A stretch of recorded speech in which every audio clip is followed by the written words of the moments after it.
Meus irmãos, vamos abrir a Escritura em Lucas capítulo 1, versos 26 a 38. Evangelho segundo Lucas, capítulo 1, versículos de 26 a 38. Vamos fazer também essa leitura de modo alternado. É o relato da visita do anjo Gabriel a Maria, para comunicar a ela que seria a mãe do Messias. Evangelho segundo Lucas, capítulo 1, de 26 a 38, leitura alternada. Assim nos diz a santa e bendita palavra do Senhor. No 6º mês foi o anjo Gabriel enviado da parte de Deus para uma cidade da Galileia chamada Nazaré.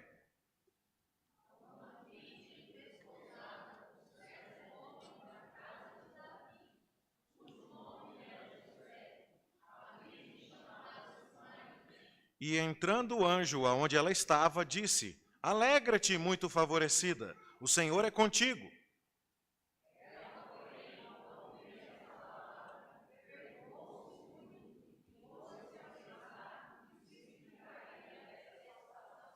Mas o anjo lhe disse: Maria, não temas, porque achaste graça diante de Deus.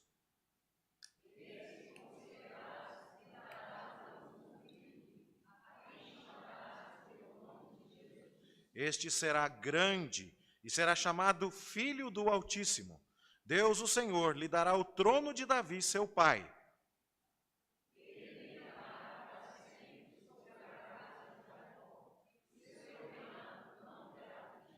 Então disse Maria ao anjo: Como será isto? Pois não tenho relação com homem algum.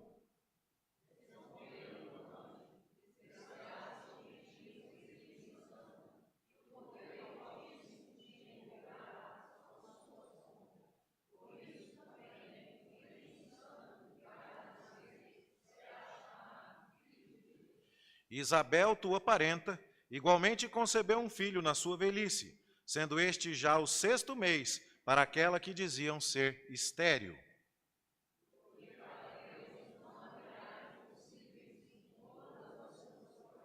Então disse Maria: Aqui está a serva do Senhor, que se cumpra em mim conforme a tua palavra. E o anjo se ausentou dela. Que o Senhor nos abençoe no estudo da sua palavra nesta noite. Meus queridos irmãos, a notícia da chegada do Salvador ao mundo era surpreendente de muitas e muitas maneiras.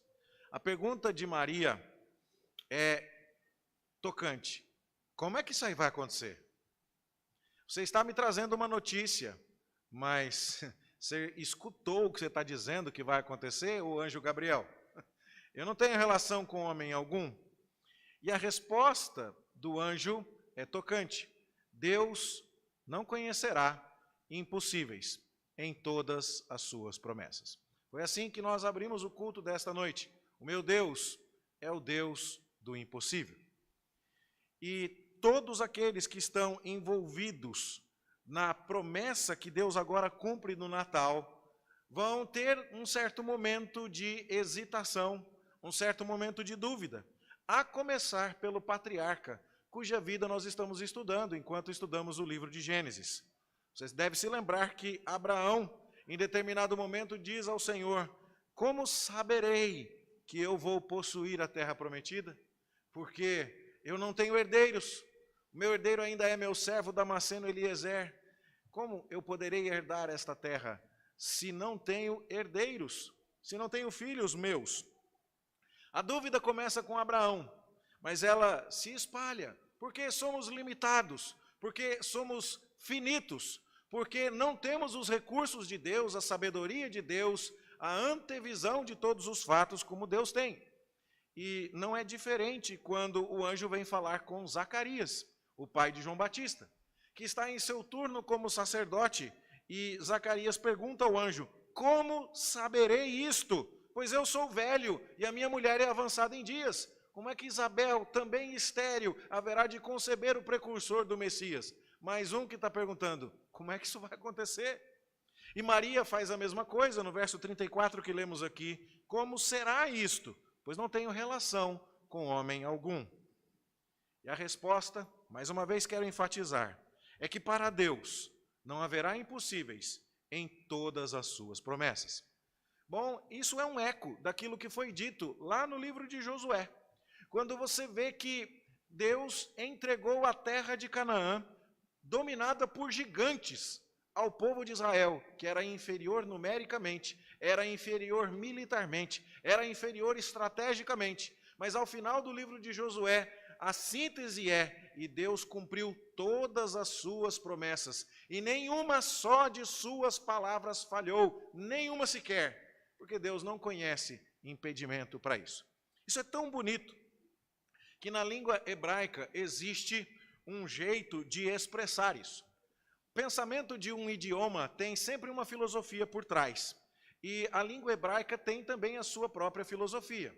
Quando a gente pensa, nas nossas palavras na língua portuguesa e como elas são ditas em outros idiomas e tal, sempre existe um jeito de ver a vida que está expresso nas próprias palavras que a gente usa. Quando a gente usa a palavra saca-rolha, ela já é autoevidente, mas em outros idiomas há uma palavra que não indica qual é a função do objeto. Para-brisa é uma palavra na língua portuguesa que tem a mesma ideia. Há uma filosofia por trás disso, E, bom, quando nós vamos à língua hebraica e percebemos os tempos verbais, a gente percebe que não há no idioma hebraico o tempo presente. Existe só o tempo passado e o tempo futuro. E como é que eles fazem para descrever uma atitude no presente? Eles usam o passado. Por quê? Porque quando você fala, é agora, na cabeça deles, já passou, então pode usar o passado, que não tem problema. Mas em algumas profecias a respeito de Jesus que viria, os profetas, ao invés de usar o futuro, que existe na língua hebraica, eles usam o passado. Isso é traduzido na sua Bíblia, e você conhece isso. Um menino nos nasceu.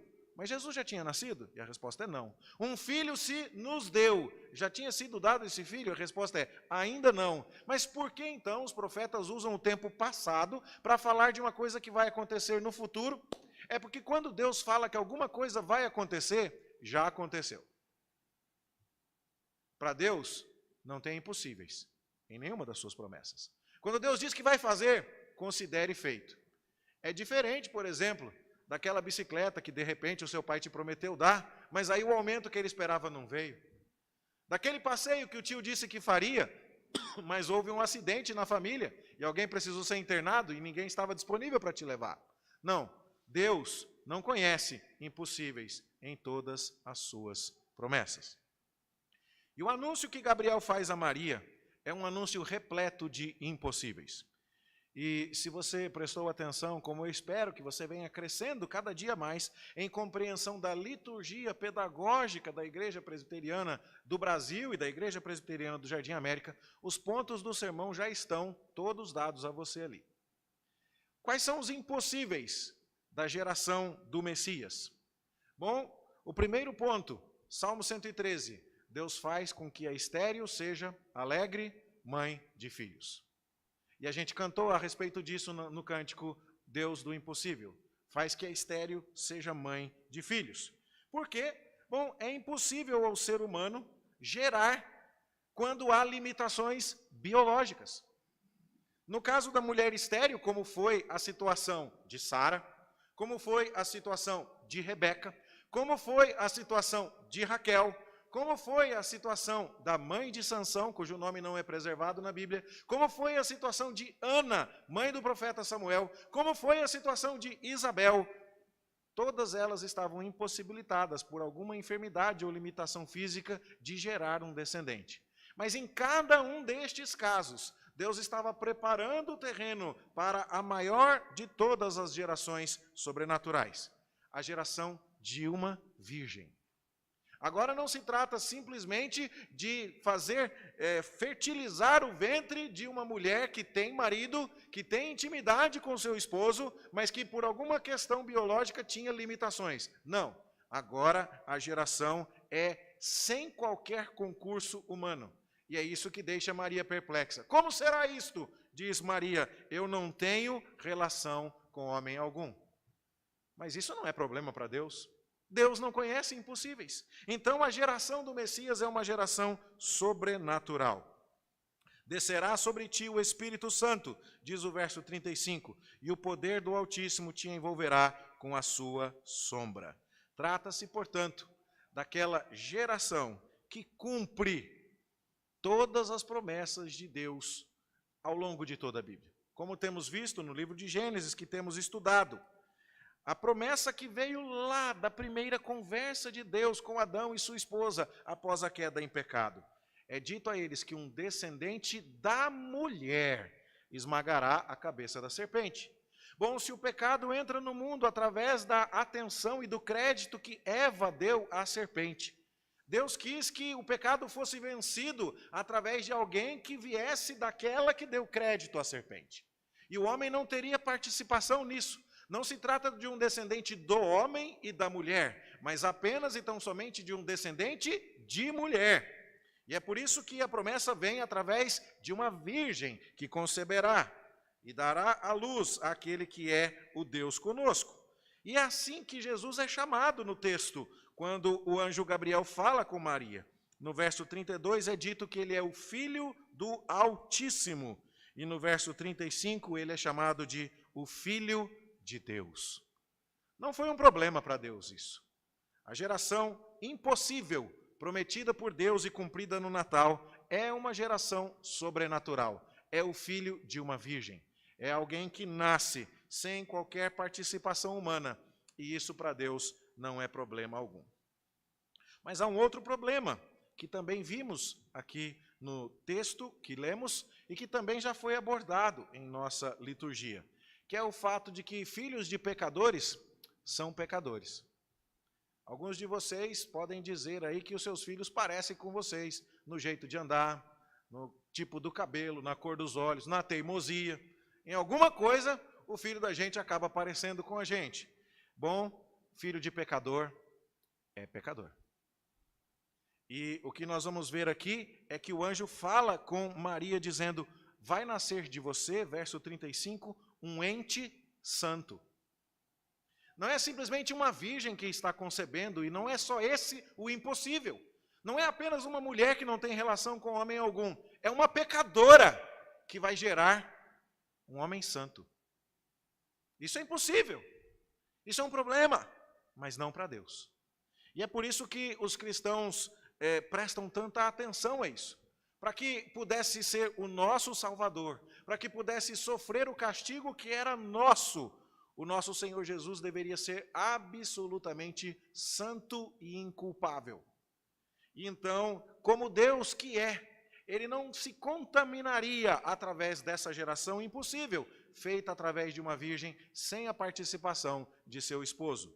Como isso aconteceria? Bom, é um ponto complexo isso, misterioso a nós. O fato de que dentro da barriga de uma pecadora, o Espírito Santo gerou, de forma a não corromper a semente divina, um ente santo. Assim, é tão importante para nós sustentar duas doutrinas que aqui estão já delineadas. A doutrina do pecado original, somos todos pecadores, mas também a doutrina da concepção de Jesus, uma concepção santa e imaculada. Ao mesmo tempo que nós dizemos, com Davi, no Salmo 51, eu nasci no pecado, e em pecado me concebeu a minha mãe, Jesus nasce santo, a ponto de dizer no Evangelho de João, no capítulo 8, verso 46, quem de vós me convence de pecado? A ponto de ouvirmos falar sobre ele através do apóstolo Paulo, em 2 Coríntios, capítulo 5, verso 21, aquele que não conheceu o pecado, Deus o fez sofrer o castigo do pecado em nosso lugar. São duas coisas altamente improváveis. São duas coisas impossíveis aos seres humanos. São coisas que nos deixam perplexos. Deus vai fazer nascer uma criança de uma virgem? Uma mulher que não tem relação com seu marido? Esse não é um problema para Deus. Deus não conhece impossíveis para uma geração sobrenatural. Mas Deus vai fazer nascer de uma pecadora um ente santo? Bom, isso também não é problema. O anjo Gabriel diz, o ente santo que há de nascer de você será chamado o Filho de Deus. E Maria canta, e nós cantamos com ela: Santo, Santo é o Senhor. Minha alma engrandece ao Senhor, meu espírito se alegra em Deus, o meu Salvador. Eu preciso de salvação. Ele não, ele é santo. Mas há um terceiro ponto aqui que nós também vimos já ao longo desta liturgia. O fato de que aquele que está sendo gerado de forma virginal, aquele que está sendo gerado de forma incorrupta, o nascimento sobrenatural de Jesus em sua concepção, o nascimento impossível de Jesus em sua pureza e santidade, também é a geração de um Salvador. É impossível ao homem salvar a si mesmo de seus pecados. Nós não somos capazes de resolver o nosso próprio problema. E isso já ficou claro desde o estudo que fazemos dos capítulos iniciais do livro de Gênesis. Quando Deus chama o primeiro casal para conversar com eles a respeito da queda, fica claro que eles não seriam capazes de resolver seu próprio problema. Eles tomaram para si folhas e coseram para si vestimentas, mas não fizeram para si roupas apropriadas. E foi necessário que o próprio Deus lhes preparasse vestimenta apropriada. E que o próprio Deus dissesse: eu não vou permitir que vocês continuem amigos da serpente. Eu vou tirar vocês daí. Eu vou colocar essa inimizade. Eu vou resolver o problema que vocês criaram. Vocês foram capazes, sim, de escolher mal e de se tornarem pecadores. Mas vocês não são capazes de reverter essa situação. E agora então, o ente santo que há de nascer, diz o verso 31, será chamado pelo nome de Jesus. E há aqui, portanto, a indicação clara de qual é a missão deste menino que haverá de nascer. O seu nome, Jesus, no hebraico Yehoshua, traduzido na língua portuguesa Josué, significa literalmente Salvador. Então Jesus tem um nome que explica a sua missão.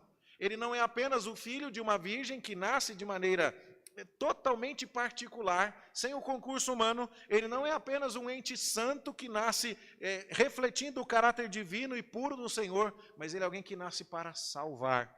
Algo que o ser humano também não pode fazer por si mesmo. Essas questões são também aludidas em outros evangelhos, como é o caso de Mateus capítulo 1, onde o anjo está falando com José para que ele recebesse sua esposa, e o anjo lhe diz: e ela dará à luz um filho, e lhe porás o nome de Jesus. E aí a explicação nos vem: porque ele salvará o seu povo dos pecados deles. Maria entendeu isso tão claramente que ao cantar ela dizia: minha alma engrandece ao Senhor e o meu espírito se alegra em Deus, o meu Salvador. Na língua hebraica, no aramaico que Maria poderia estar usando, estas questões estariam mais claras para aqueles que pudessem compreender isso. O nome que o anjo deu a ela está presente na canção que ela entoou ao celebrar aquele nascimento impossível, e este nome apontava para a missão especial, a qual a única pessoa capaz de cumprir era o Senhor Jesus Cristo, a missão de ser o Salvador. O povo tinha um sistema de sacrifícios. O povo tinha o tabernáculo, o templo, o holocausto, a oferta pelo pecado, a oferta pela culpa. Mas nós bem sabemos pela Escritura que é impossível que o sangue de touros e de bodes remova pecados. E aí então é necessário um Salvador. Quando um homem cheio de justiça própria, conhecido por nós como o jovem rico, se aproxima de Jesus e diz: mestre, o que eu tenho de fazer para herdar a vida eterna? Achando que era ele quem poderia fazer algo para salvar a si mesmo, Jesus não responde àquele homem imediatamente dizendo: você não pode fazer nada. Jesus simplesmente expõe àquele homem que sua tentativa era tola. E quando Jesus começa a perguntar a respeito dos mandamentos, aquele homem até se vangloria de ter conseguido cumprir vários dos mandamentos desde sua mocidade. Mas Jesus expõe a sua cobiça. Jesus expõe a sua idolatria, dizendo: vende tudo e vem me seguir. E ele vai embora triste. E aí na sequência nosso Senhor Jesus vai conversar com seus discípulos, que ficaram impressionados com aquilo, porque no seu pensamento teológico cotidiano, os discípulos criam que a riqueza, a prosperidade material era uma evidência da bênção de Deus, e aquilo seria um sinal de que aquele homem era muito querido por Deus, e Jesus o despediu.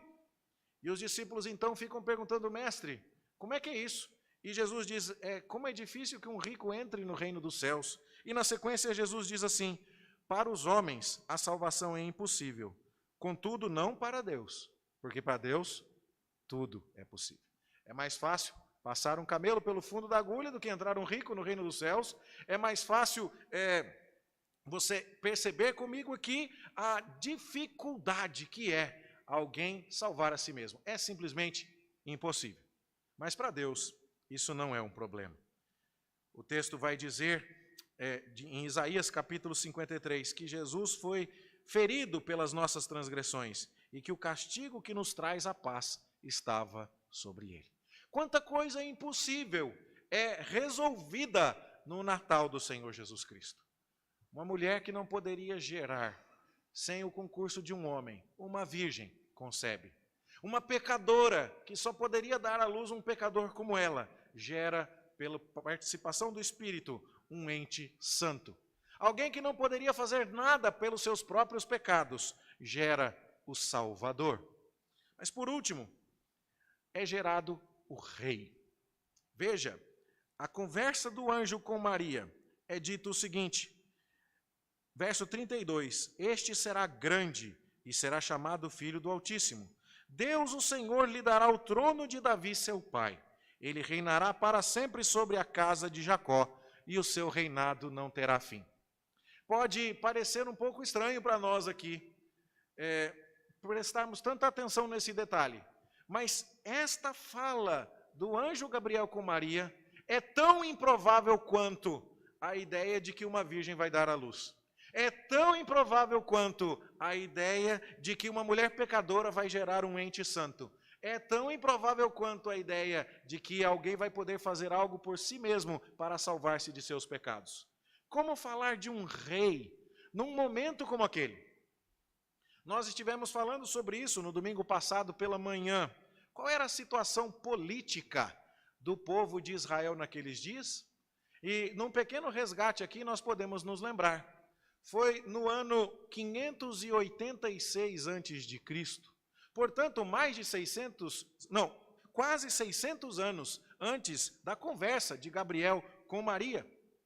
Nabucodonosor veio até Jerusalém e destruiu o templo, destruiu o palácio real, destruiu os muros da cidade e levou cativo o rei Zedequias, que já sequer era mais o descendente legítimo, na linhagem legítima de Davi. Quem estava lá na Babilônia já era o rei Joaquim, este sim, o último descendente de Davi, o último descendente davídico legítimo. E o que nós vemos é que já fazia séculos que não tinha rei davídico governando o povo de Israel. Eles passaram 70 anos no cativeiro e quando retornaram sob a liderança de Zorobabel, sangue azul. Zorobabel era um descendente legítimo de Davi, mas não era rei, porque rei era um imperador persa. Zorobabel é o governador da província da Judéia que responde ao Império Persa. E ele enfrenta inimigos, como é o caso dos samaritanos e tantos outros, e há muita instabilidade política na região. Saem os persas, entram os gregos, e o povo de Israel ainda não tem autonomia política. Eles se rebelam contra os gregos, depois de divididos em 4 impérios, e fica o Egito ali, dos conhecidos Ptolomeus, brigando com a Síria, os Seleucidas, e Israel está no meio da briga ali, e eles se rebelam e conquistam alguma autonomia política na época dos Macabeus. Surge o período Hasmoneu, quase 100 anos, em que os hebreus têm alguma independência política. Mas quem governa o povo naquela época não é um descendente de Davi. São os descendentes de Judas Macabeus. São os sacerdotes que agora exercem também um poder real. Já faz muito tempo que não tem ninguém descendendo de Davi sentado no trono. E aí depois disso ainda vieram os romanos no ano 73 da era cristã e assumiram o controle sobre tudo e ainda colocaram Herodes, um idomeu ou edomita, um descendente de Esaú, não de Jacó, mas do filho rejeitado, para governar sobre eles. Pense, Maria que está escutando aquilo, se leu o jornal naquela manhã, se é que havia jornal naquela época, a gente sabe que não, mas Maria que conhecia o contexto político diz assim, peraí, tempo. Anjo, você está sabendo do que está acontecendo aqui? Nós somos escravos dos romanos. Quem manda aqui é César Augusto. Daqui a pouquinho, inclusive, a gente vai ler Lucas dizendo que César baixou um decreto mandando todo mundo se recensear. E o preposto de César Augusto aqui na região é Herodes. E ele não é nem judeu direito, ele é edomita. Não tem ninguém aqui da linhagem de Davi. Eu sou da linhagem de Davi, meu esposo, meu noivo é da linhagem de Davi, mas ninguém está em posição de liderança. Como é que é essa história de que aquele que eu vou gerar, além de gerar de maneira sobrenatural por ser virgem, além de gerar de maneira sobrenatural porque eu sou pecadora e ele será santo, além de gerar de maneira sobrenatural porque eu não posso fazer nada por mim, mas ele se chamará Jesus como meu Salvador, ele vai ser rei? Depois de tantos séculos, depois de tanto tempo? E a resposta é sim, exatamente isso. Ele é o Rei dos Reis, Ele é o Senhor dos Senhores. Fique tranquila, para Deus não haverá impossíveis em nenhuma de suas promessas. É fato que quando Jesus está sendo crucificado, há uma tabuinha sobre a sua cabeça dizendo: este é Jesus Nazareno, o Rei dos Judeus. Há um escárnio ali presente.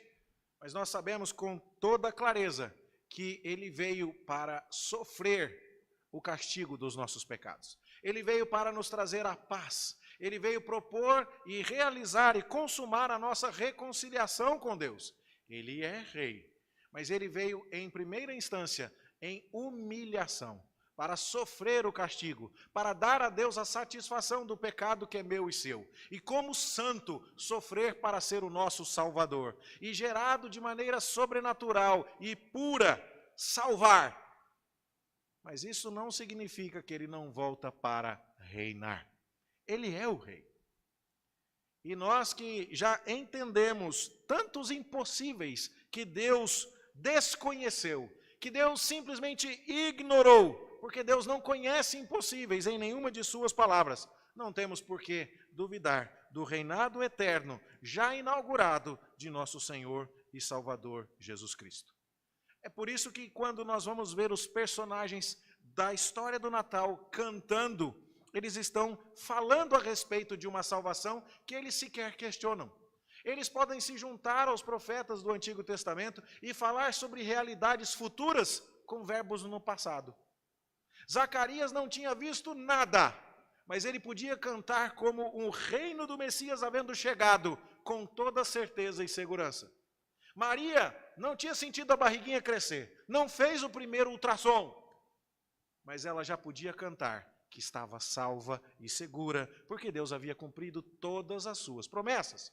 Deus não conhece impossíveis. Nada impossibilita o nosso Senhor de cumprir as suas promessas. É por isso que Zacarias vai cantar no texto que lemos. Deus nos suscitou plena e poderosa salvação na casa de Davi, seu servo, como prometera desde a antiguidade por boca dos seus santos profetas. Maria vai dizer no seu cântico que também lemos: Deus amparou a Israel, seu servo, a fim de lembrar-se da sua misericórdia, a favor de Abraão e de sua descendência para sempre, como prometera aos nossos pais. Você consegue perceber o poder de crer no Deus do impossível? De não apenas cantar como nós cantamos, o meu Deus é o Deus do impossível, mas de crer de verdade. Por quê? Porque a barriga de Maria não tinha crescido, o marido dela, com quem ela já estava desposada, não tinha ouvido a notícia ainda. Ela sequer sabia se José ia acreditar naquilo, e José ofereceu resistência para receber aquela notícia de que ela engravidaria por ação do Espírito Santo. O imperador continuava sendo César Augusto, o rei continuava sendo Herodes. Nada havia mudado ainda, mas Maria sabia, para Deus não há impossíveis. Deus vai gerar de uma virgem um ente santo, que é Salvador, que é Rei. E Maria já pode cantar: Deus amparou ao seu servo Israel. Muito embora nada daquilo já tivesse acontecido, Maria não precisou esperar o apito do final do segundo tempo para cantar a vitória. Ela já sabia que este é um jogo, que esta é uma batalha que já está vencida. Porque Deus não conhece impossíveis em nenhuma de suas promessas. E agora então, meus irmãos, tendo entendido isso, nós podemos nos perguntar: como esta verdade deveria impactar a minha vida e a sua? Deus conhece impossíveis? Você poderia afirmar com segurança, com certeza no seu coração, que Deus é capaz de todas as coisas? Bom, essa é uma afirmação que nós fazemos com uma certa tranquilidade. Deus não conhece impossíveis. Deus pode todas as coisas. Nós conhecemos até a palavra rebuscada que descreve isso. O nosso Deus é onipotente. Ele pode todas as coisas. Mas uma coisa é dizer que você acredita neste poder ilimitado de Deus. E outra coisa completamente diferente é viver como quem acredita nisso.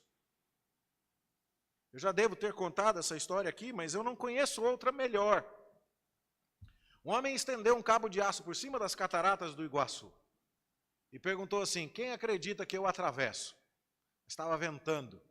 Então ele pegou uma vara muito grande e foi, e atravessou de um lado e para o outro. Todo mundo ficou admirado. E ele disse assim: calma, eu vou fazer isso agora de olhos fechados. Todo mundo começou a duvidar. E aí ele foi e voltou de olhos fechados, segurando a vara e se equilibrando. E o vento aumenta e ele diz: agora eu vou tirar a vara. E todo mundo fala: não faz isso. Ele vai e volta. Depois ele diz: agora eu vou fazer isso de olhos fechados e sem a vara. Todo mundo diz: não. E ele vai e volta. Depois ele diz: eu vou fazer isso agora empurrando um carrinho de mão, com os olhos fechados e sem a vara. E ele vai e volta, e a multidão vai delirando, e vai delirando, e vai delirando. E ele diz assim: e agora eu vou fazer isso, de olhos fechados, sem a vara, empurrando um carrinho de mão com uma pessoa dentro. Alguém duvida? Ninguém duvida. Mas aí ele pergunta: quem sobe no carrinho?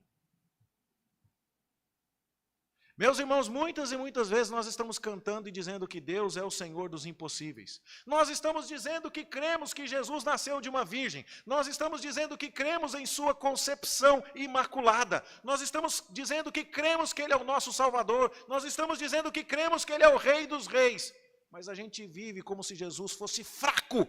A gente vive como se Deus fosse incapaz de cumprir as suas promessas. A gente duvida de Deus.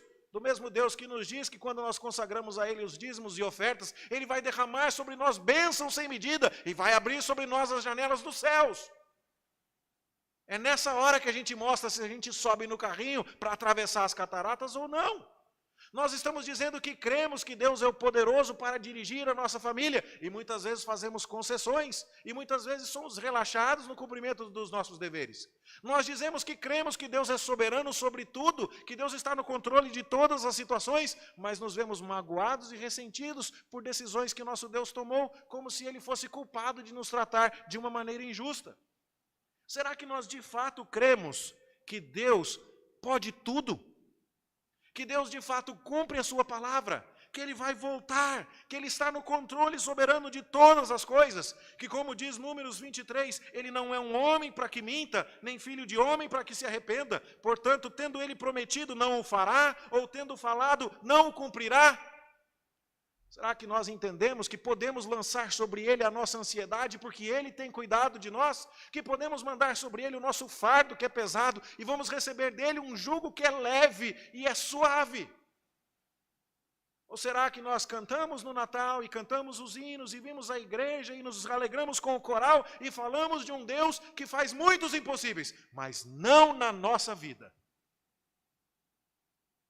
Maria está convidando a gente para cantar com ela, usando verbos no passado. Zacarias está convidando a gente para cantar com ele, usando verbos no passado. Isaías está convidando a gente para profetizar, para lembrar da profecia dele, usando verbos no passado. Jesus é rei, Jesus já reina, Jesus já domina, Deus já cumpriu as suas promessas. E a gente não precisa ficar com medo de nada. Porque nós servimos a um Deus que não conhece impossíveis em nada. A nossa vida está nas mãos dEle. E Ele disse que nenhum fio de cabelo da nossa cabeça vai cair sem o seu consentimento. Então, por que a gente vai viver como se Ele estivesse dormindo? Por que a gente vai se estressar como se Ele não tivesse tudo sob controle, o mais absoluto e total controle? Ele disse que os nossos pecados foram perdoados. E por que então haveremos de andar inseguros e tensos com relação à salvação de nossa alma? Quantas coisas poderiam mudar em nossa vida se nós caminhássemos com essa certeza e com essa segurança? Deus não conhece impossíveis. Um dos nossos grandes problemas é justamente o fato de que nós não temos noção do tamanho do nosso Deus. Nós não temos noção do poder do nosso Deus. Nós não temos diante dos nossos olhos sempre a sua capacidade absoluta. E é por isso que andamos ansiosos. Eu também já devo ter contado aqui, depois de 2 anos na mesma igreja, a história do pastor já começa a repetir um pouco. Mas você sabe bem disso que eu vou lhe falar. Meu pai, já falecido em 2012, meu pai era um advogado, que tinha ficado muitos anos fora da advocacia vendendo pneus. E eu, na minha incredulidade de filho, dizia, o velho está enferrujado. E um dia eu vou para visitá-lo, eu estudava no seminário, e o meu carro tinha sido clonado em sua placa e tinha tomado mais de R$2.000 de multa. E isso em 2012 era muito dinheiro. E eu não conseguiria pagar R$2.000 e poucos de multa. E então eu converso com meu pai, ele nota meu semblante abatido e diz assim, o que foi? Falei, pai, tomei esse tanto de multa. Ele falou, deixa eu ver. E pegou as multas, dobrou, colocou no bolso, falou, isso aqui eu resolvo. E eu nem consegui falar direito. Pai, mas me dá isso aí. Não, não vou dar, não vou resolver. Pai, mas... E eu, um respeito grande com meu pai, chamava meu pai de senhor, tomava a bênção do meu pai. Falei, depois, essa multa agora, não vou mexer com isso. E aí, então, ele fala para minha mãe trazer o pudim, trazer a coca, e conta da sua vida, como é que está o seminário e tal. E isso era sábado de tarde. Segunda-feira, na parte da tarde, ele me manda um e-mail com todas as multas canceladas já. Ele estava trabalhando com isso, estava se especializando nisso, e conhecia todos os caminhos. E provou, e fotografou a placa do meu carro enquanto eu não estava vendo. E entrou com toda a documentação e anulou as multas. Se eu tivesse sabido que meu pai era tão bom, aquele pudim não tinha entalado na minha goela. Se eu entendesse que meu pai ia resolver aquilo com tamanha maestria, eu tinha passado um fim de semana melhor. Mas sabe, eu e você sabemos disso. Nós servimos a um Deus que não conhece impossíveis. Então, por que estamos andando ansiosos, como criaturas de pequena fé? Por que vamos celebrar o Natal de Jesus? Por que vamos dizer, Jesus nasceu de uma virgem? Sabia que isso é impossível? Jesus, mesmo nascendo de uma mulher pecadora, nasceu santo. Sabia que isso é impossível? Jesus veio salvar os seres humanos como um ser humano, porque o homem não pode salvar a si mesmo, mas Deus deu um jeito. Sabia que isso é impossível? Jesus veio para ser o rei numa época em que o povo de Israel estava sem rei há séculos, e ele sentou na cadeira de um rei que nem existe ainda. Sabia que para Deus isso não é problema, porque Deus não conhece impossíveis? E a gente canta disso, e a gente fala dos anjos, e a gente fala dos pastores, e a gente fala do presépio, da manjedoura, dos magos que vieram de longe. Mas aí no dia a dia a gente vive como se Deus não tivesse tudo sob controle? Tem alguma coisa que não está caminhando corretamente. A gente vai sentar agora nesta mesa juntos para dizer assim, Jesus está voltando. E esse rei é vitorioso. E o banquete que nós vamos consumir agora é um banquete da vitória de Cristo sobre a morte. Ele derramou o seu sangue, ele entregou o seu corpo para vencer. Ele é o Salvador. E ele vai voltar e destruirá o inimigo com o sopro de sua boca. E a festa que acontecerá está sendo antecipada por nós aqui.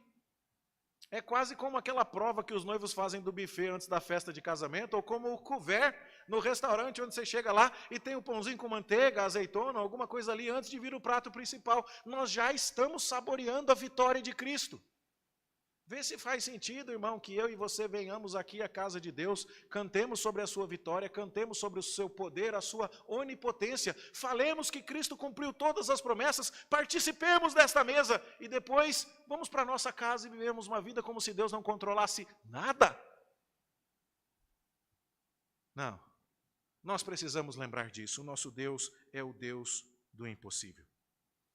E precisamos nos lembrar, Ele não conhecerá impossíveis em nenhuma das suas promessas. Portanto, mesmo numa época de dificuldades, nós podemos fazer como nos instrui o escritor aos Hebreus, no capítulo 10, verso 23. Guardemos firme a confissão da esperança, sem vacilar, porque aquele que fez a promessa é fiel. Irmão, o que mudaria na sua vida se você tivesse certeza de que Deus não conhece impossíveis? Mas perguntando assim, pode ser que eu e você não percebamos a armadilha. Mas se eu tivesse começado perguntando assim, você crê que Deus é o Deus do impossível? Creio. Você crê que Deus tem tudo sob controle? Creio. Então por que você está sem dormir, preocupado? Você fez a sua parte, entregou tudo nas mãos do Senhor? Então descansa. Você crê mesmo? Sim. Então por que você não está servindo a esse Deus, certo de que você será recompensado, certo de que o seu reino é o melhor investimento do mundo? Por que você não descansa nos seus braços? Por que você não entrega a Ele toda a sua vida? Ele é o Rei. Ele é o Deus do impossível. A minha oração, meus irmãos, é que o Natal que se aproxima e que foi anunciado pelo anjo Gabriel, cheio de impossíveis, o impossível de uma geração sobrenatural, o impossível de uma geração santa, o impossível de uma geração salvadora, o impossível de uma geração real, seja o Natal de uma vida, para mim e para você, que caminha na perspectiva do impossível, uma vida que caminha na perspectiva da eternidade. Nós não somos daqui. Nós estamos aguardando o retorno do Rei. Nós sabemos que Ele veio, que Ele venceu. Nós já podemos cantar sobre a vitória usando verbos no passado. A vitória já é nossa. E nós estamos lembrando disso dentro de alguns momentos. Que esta alegria, que esta certeza seja consolo e encorajamento para o nosso coração. E um desafio para a nossa vida de santidade, de obediência e de fé. Que seja assim na minha vida e na sua, em nome de Jesus. Amém.